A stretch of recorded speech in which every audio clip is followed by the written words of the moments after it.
Absolutely. So this is actually a topic that we talk about a lot in our parenting classes. We don't just teach about drugs, right? In our parenting classes, we actually teach basic relationship building skills. Things like effective communication, how to appropriately discipline children. Because all these different factors will actually eventually tunnel down into how do you address drugs to your kid, right?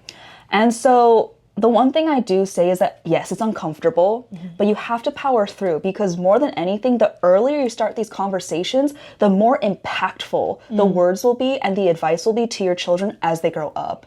So then how early is early, would you say? I would say any age, truly. Any age. I think the more that children are aware that substances are around them, because that's just reality.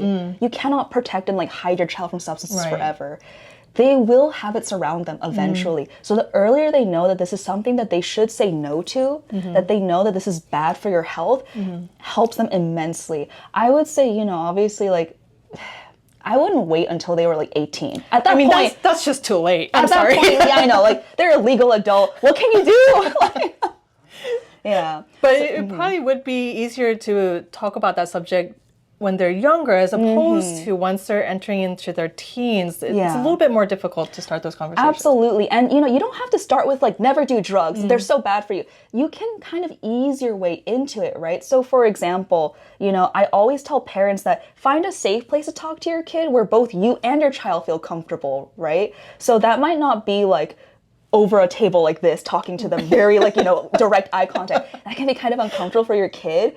Maybe say in the car, right? So you're driving, your kid is next to you or in the back seat. That could be a really great place to kind of slowly broach the topic. And you don't have to be are you using drugs, right?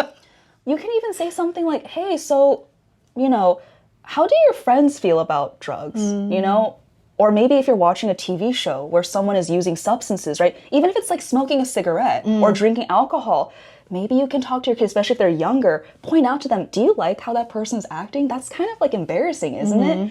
Those little things add up to so much more by the time that they are, again, in control of their life and are able to make decisions independently.